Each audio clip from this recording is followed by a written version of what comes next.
आराधना किसको करते हैं? कोई कहता है कि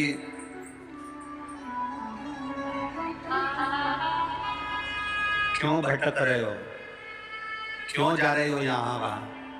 हम कहते हैं तुम भटको भी मत, कहीं मत जाओ।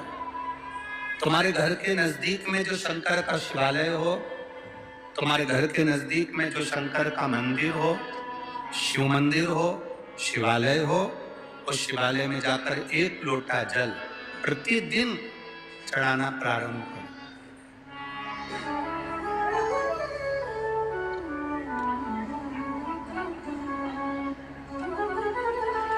जो प्रतिदिन भगवान शंकर के मंदिर में एक लोटा जल समर्पित करता है, उसका हाथ महादेव पकड़ लेता है, फिर ऐसे नहीं छोड़ता, उसको मंजिल तक पहुंचाकर छोड़ता है।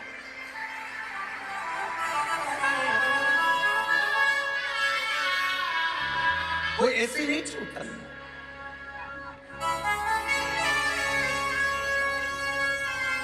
आपने अगर उस पर भरोसा करा है, हाँ, थोड़ा कष्ट हो सकता है, थोड़ी तकलीफें आ सकती है, थोड़ा दुख आ सकता है। जिंदगी में थोड़े थोड़े तकलीफें हर मनुष्य के जीवन में आती है। कोई संत, कोई साधु, कोई गुरु, कोई ब्राह्मण, कोई बहुत बहुत बड़ा महाराज भी अगर तुमको कह दे कि उसकी जिंदगी में दुख नहीं है, तो समझ लेना कि झूठ बोल रहा है।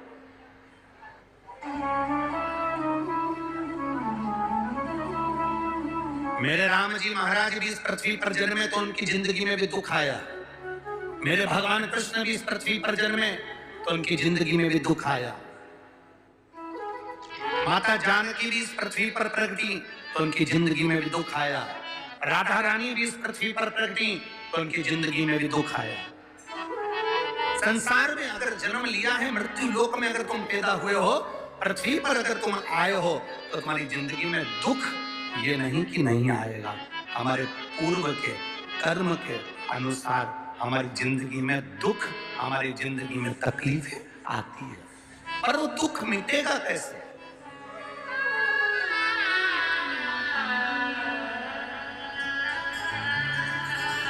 राम जी का दुख कैसे मिटा था?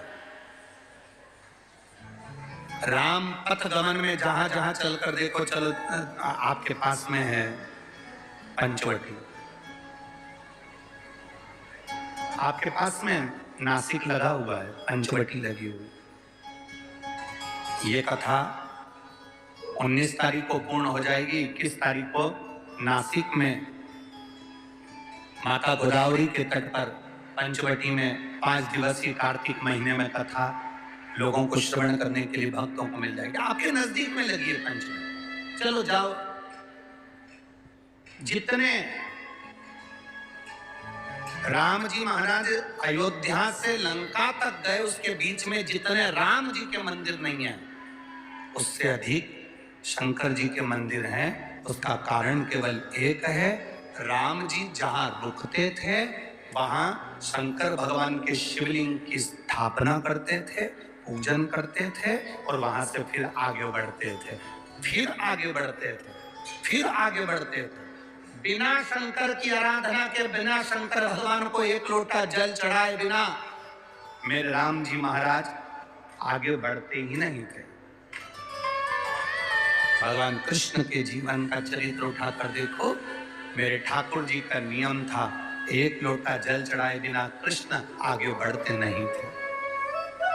श्री दशरथ जी महाराज के जीवन चरित्र को उठाकर देखिए, सूर्य नारायण भगवान को जल और शंकर भगवान को जल चढ़ाए बिना दशरथ जी महाराज आगे बढ़ते नहीं थे। श्री जनक जी महाराज के चरित्र को उठाकर देखिए, एक लोटा जल चढ़ाए बिना जनक जी महाराज अपनी सभा में नहीं जाते थे।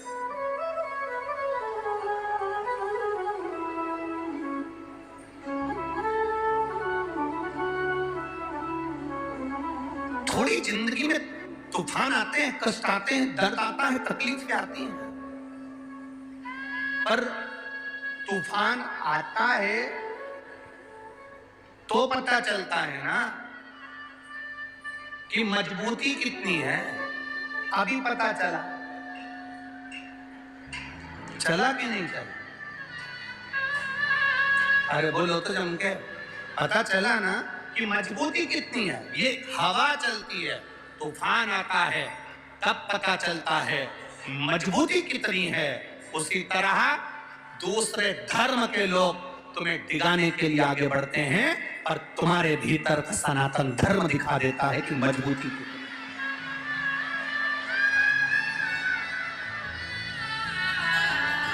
छत्रपति शिवाजी महाराज,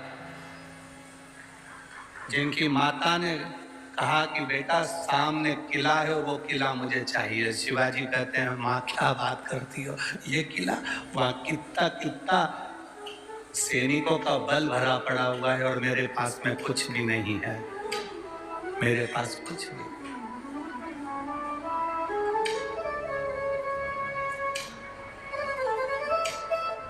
जीजाबाई के शब्द जब श्रवण किए, छत्रपति शिवाजी महाराज को छत्रपति का संबोधन स्वयं उनकी माता ने दिया है, स्वयं उनकी माता ने।